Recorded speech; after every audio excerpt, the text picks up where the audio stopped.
அஸ்ஸலாமு அலைக்கும் வரஹ்மத்துல்லாஹி வபரகாத்துஹு.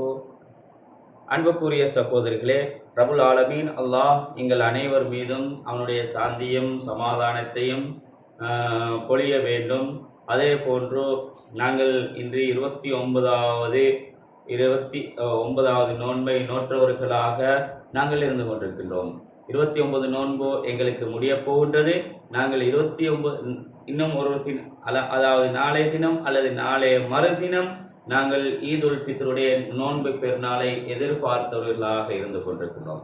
இந்த ஈதுல் ஃபித்ர் நோன்பு பெருநாளை எதிர்பார்த்தவர்களாக புத்தாடைகளை கொள்வனவு செய்யக்கூடியவர்களாக இன்று எந்த பஜாரை பார்த்தாலும் எங்களுடைய தாய்மார்கள், எங்களுடைய சகோதரிகள், எங்களுடைய பெண்கள், எங்களுடைய ஆண்கள் அனைவரும் கடையாக ஏறி ஆடைகளை, அதாவது நவீன ரக ஆடைகளை கொள்வனவு செய்யக்கூடிய காட்சிகளை நாங்கள் எங்களுடைய கண்கூடாக பார்த்து கொண்டிருக்கிறோம்.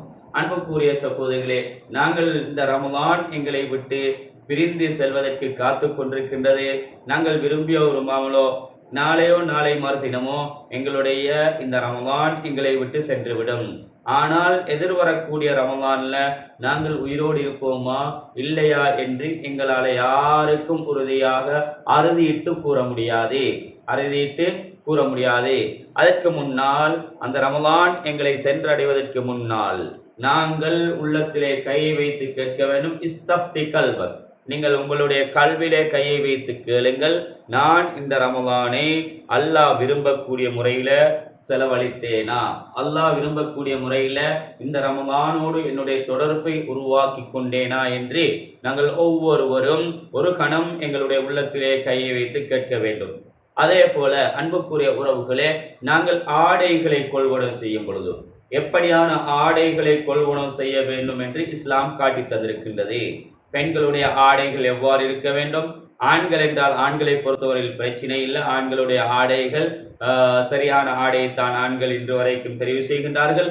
ஆனால் பெண்களுடைய ஆடையை பொறுத்தவரையில் இதற்கு ஒவ்வொரு பெற்றார்களும், பெண் பிள்ளைகளுக்கு வாங்கி கொடுக்கக்கூடிய மோசமான ஆடைகளை வாங்கி கொடுக்கக்கூடிய ஒவ்வொரு பெற்றார்களும், அதே போன்று ஒவ்வொரு கணவன்மாரும் தான் பொறுப்புதார்கள்.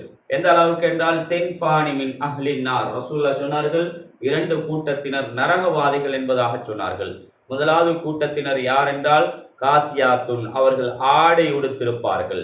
ஆரியாத்துன், ஆடை உடுத்த நிர்வாணிகளாக இருப்பார்கள் என்று நபி ஸல்லல்லாஹு அலைஹி வஸல்லம் அவர்கள் சொன்னார்கள்.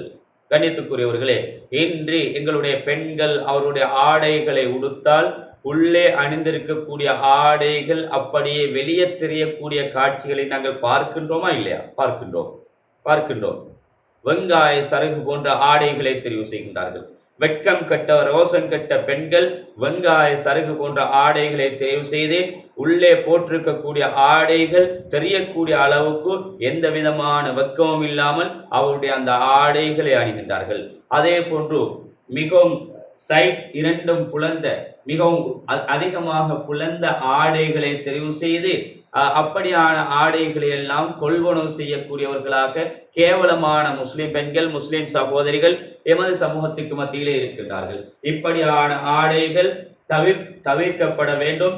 இப்படியான ஆடைகள் எங்களுக்கு மத்தியிலே கலைந்தறியப்பட வேண்டும். இதற்கு ஒவ்வொரு பெற்றோர்களும் ஒவ்வொரு கணவன்மாரும் பொறுப்புதாரிகளாக இருக்க வேண்டும். கணவன்மார் தெரிவு செய்ய வேண்டும், பெற்றோர்கள் தெரிவு செய்ய வேண்டும். பிள்ளைகளுடைய ஆடை எவ்வாறு இருக்க வேண்டும்? கணவன்மார் தெரிவு செய்ய வேண்டும், என்னுடைய மனைவியுடைய ஆடை எவ்வாறு இருக்க வேண்டும்? மனைவி யாருக்கு அழகை காட்ட வேண்டும்? அவளுடைய கணவனுக்கு மாத்திரம்தான் அழகை காட்ட வேண்டும், அடுத்தவனுக்கு அல்ல.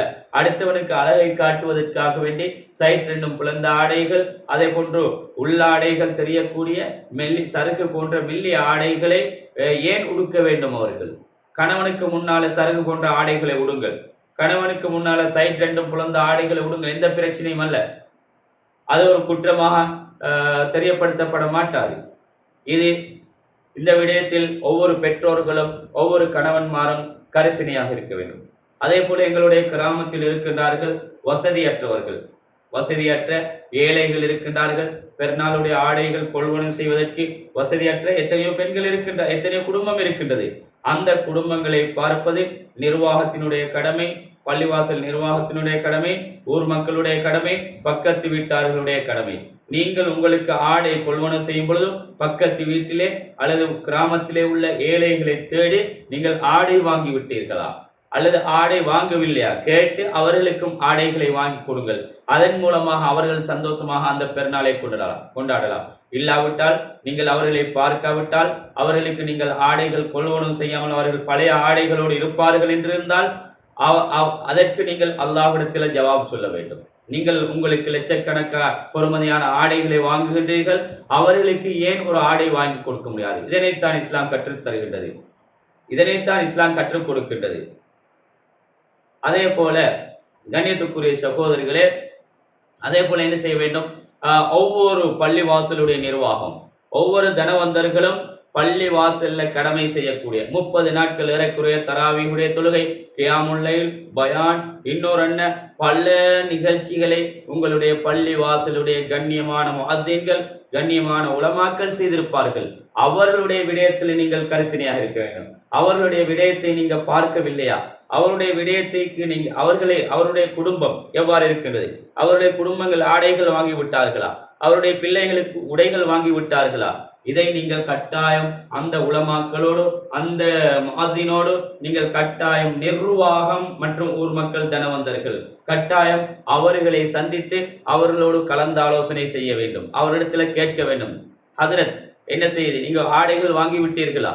உங்களுடைய குடும்பம் எப்படி? அதே போன்று இந்த தராவீஹுடைய அதே போன்று கொடுப்பனவுகள் இருக்கின்றது, ஏனைய கொடுப்பனவுகள் இருக்கின்றது. இதனை ஒரு சில நிர்வாகம் என்ன செய்கின்றது? அண்மை காலமாக அவர்கள் பள்ளி வாயிலே வேலைகள் இருந்தால் அந்த பள்ளி வாயிலுடைய வேலைக்கு பயன்படுத்துவது. இதனை கொஞ்சம் இவ்வளவு சொல்லி கொடுக்க தேவையில்லை. ஏதோ அவருக்கு பென்ஷன் இருக்கின்றது, அவருக்கு ஏதோ இந்த EFS இருக்கின்றது, இப்படியாக எம்ப்ளாய்மெண்ட் ட்ரஸ்ட் ஃபண்ட் இருக்கின்றது. அவர்கள் பள்ளி வாயில 10-30 வருடம் கடமை செய்துவிட்டு இன்றைய தினம் வீட்டுக்கு போனாலும் அவர்களுக்கு ஒரு சதவீதம் இல்லை, அவர்களுக்கு ETF-ம் இல்லை, அதே போன்று அவர்களுக்கு பென்ஷனும் இல்லை. பென்ஷன் இல்லாத ஒரு சமூகம் என்றால் உலமாக்கள் மட்டும்தான். ETF இல்லாத சமூகம் என்றால் உலமாக்கள் முஅத்தின்கள் மட்டும்தான். அதிலும் பெருநாளைக்கு ரமலானுக்கு கிடைக்கக்கூடிய பணத்தையும் என்ன செய்கின்றார்கள்? நிர்வாகம் சூறையாடுகின்றது. ஊர் மக்கள் கொடுக்கின்றார்கள், ஹதரத்துக்கென்று முஅத்தினுக்கென்று ஊர் மக்கள் கொடுக்கின்றார்கள். ஆனால் நிர்வாகம் என்ன செய்கின்றார்கள்? இல்ல 2 லட்சமா 3 லட்சமா இதெல்லாம் கொடுக்க கூடாது, இதெல்லாம் கொடுத்தா அவர் பெரிய கோடீஸ்வரன் ஆயிடுவார், இதெல்லாம் கொடுத்தா அவர் பெரிய கோடீஸ்வரன் ஆயிடுவார். ஒரு 50,000 1 லட்சம் ரூபாய் கொடுத்தா போதும், மிச்சத்தை நாங்க பள்ளி வேலைக்கு யூஸ் பண்ணுவோம், மிச்சத்தை நாங்க ஊர் மக்கள் தந்த பணத்துல பள்ளி வாயிலுக்கு யூஸ் பண்ணவும் முடியாது. ஹதரத்துக்கு முஅத்தினுக்கு என்று ஊர் மக்கள் தந்த பணத்தை பள்ளி வாசலுடைய வேலைகளுக்கு ஏனைய விடயங்களுக்கு செலவழிப்பது ஹராம், செலவழிப்பது ஹராம். இதுல தலைவர்களாக இருக்கக்கூடிய ஆலிம்களும் இருக்கின்றார்கள். என்ன செய்கின்றார்கள்? அந்த ஆலிம்கள் பள்ளி வாயிலில் கடமை புரிந்த ஆலிம்கள் தலைவராக வந்துவிட்டால், ஒரு பொறுப்புக்கு நிர்வாகத்துடைய பொறுப்புக்கு வந்து விட்டால் அவர்களுக்கும் ஏதோ எலர்ஜி, இப்படி கொடுக்க முடியாது, இவ்வளத்தையும் கொடுக்க முடியாது, இவ்வளத்தையும் கொடுத்தா நாங்க எப்படி பள்ளி வாசலை ரன் பண்றது என்று பேசிக்கொண்டிருக்கின்றார்கள். ஒரு ரூபாயாவது பள்ளி வாசலுடைய வேலைக்கு எடுத்தால் அது உண்மையிலே ஹராம் என்பதை நான் ஆணித்தரமாக சொல்லிக்கொள்ள விரும்புகிறேன். பள்ளிவாசலுடைய இமாமுக்கு முஅத்தினுக்கு என்று கலெக்ஷன் பண்ணப்பட்டால் அவர்களுக்கு தனது கொடுக்க வேண்டும், வேற எந்த வேலைக்கும் எடுக்க முடியாது. அதே போல தனவந்தர்கள் என்ன செய்ய வேண்டும்? உலமாக்களை கட்டாயம் அணுகி அவர்களுக்கு உங்களுடைய ஜக்காத்துடைய பணத்தை அவர்களுக்கும் கொடுக்க வேண்டும். ஏன்? அவர்களுக்கும் தேவை இருக்கின்றது, அவர்களுக்கும் பிள்ளை குட்டிகள் இருக்கின்றார்கள், பிள்ளை குட்டிகளுடைய படிப்பு ஓதலுடைய செலவு இருக்கின்றது, மனைவியுடைய செலவுகள் இருக்கின்றது, பெற்றோர்களுடைய செலவு இருக்கின்றது, இன்னும் உங்களை போன்றுதானே அவர்களுக்கும் எத்தனையோ செலவுகள் இருக்கின்றது. உங்களுக்கு நல்லது கெட்டவைகளை சொல்லித் தருபவர்கள் உங்களுடைய பள்ளி வாயிலில் கடமை புரியக்கூடிய இமாம், உங்களுடைய பள்ளி வாயிலில் கடமை புரியக்கூடிய இமாம் அவர்தான் உங்களுடைய பிள்ளைக்கு பெயர் வைக்கின்றார், உங்களுடைய ஜனாதா வீடுகளில் கலந்து கொள்கின்றார், உங்களுடைய திருவிழா வீட்டில் கலந்து கொள்கின்றார், அவர்கள் தான் உங்களுடைய நலவு நஷ்டங்களில் கலந்து கொள்கின்றார்கள். கணவனுக்கு மனைவி மத்திய பிரச்சனை அதை தீர்த்து வைப்பதற்கு முன் வருகின்றார்கள். அதே போன்ற 24 மணித்தியாலமும் வேலை செய்யக்கூடிய ஒரு குழுவாக இருந்தால் இந்த உலமாக்கள் மட்டும்தான். 24 மணித்தியாலம் என்ன செய்கின்றார்கள்? அவர்கள் பள்ளி வாயிலே இருக்கின்றார்கள். ஏனையவர்கள் 8 மணித்தியாலம் 9 மணித்தியாலம் டியூட்டி முடிஞ்சு வீட்டுக்கு போயிடுவாங்க. அதுக்கு பிறகு எந்த டியூட்டியும் இல்லை, ஒன் கோலும் இல்லை, ஒன்றும் இல்லை. ஆனா உலமாக்கள் அதாவது லீவுல வீட்டுக்கு போனாலும் ஹசரத் ஜனாசா ஒன்று விழுந்துட்டு வாங்களே, அவசரமா வர வேண்டும், அவர் நிச்சயமாக வருவார். இப்படிப்பட்டவர்கள் தான் உலமாக்கள். ஏன் இப்படிப்பட்ட உலமாக்களை உங்களை கவனிக்க முடியாது? ஏன் அவர்களை திருப்திப்படுத்த முடியாது? எனவே உலமாக்களை நீங்கள் திருப்திப்படுத்தவில்லை என்றால், உலமாக்களை நீங்கள் பண்ணவில்லை என்றிருந்தால் நிச்சயமாக அந்த சோதனை உங்களை பிடித்தே தீரும் என்பதில் இரண்டாவது கருத்துக்கு இடமில்லை என்று சொல்லி நான் என்னுடைய இந்த காணொளியை முடிவுக்கு கொண்டு வருகின்றேன். அஸ்ஸலாமு அலைக்கும் வரஹ்மத்துல்லாஹி வபரகாத்துஹு.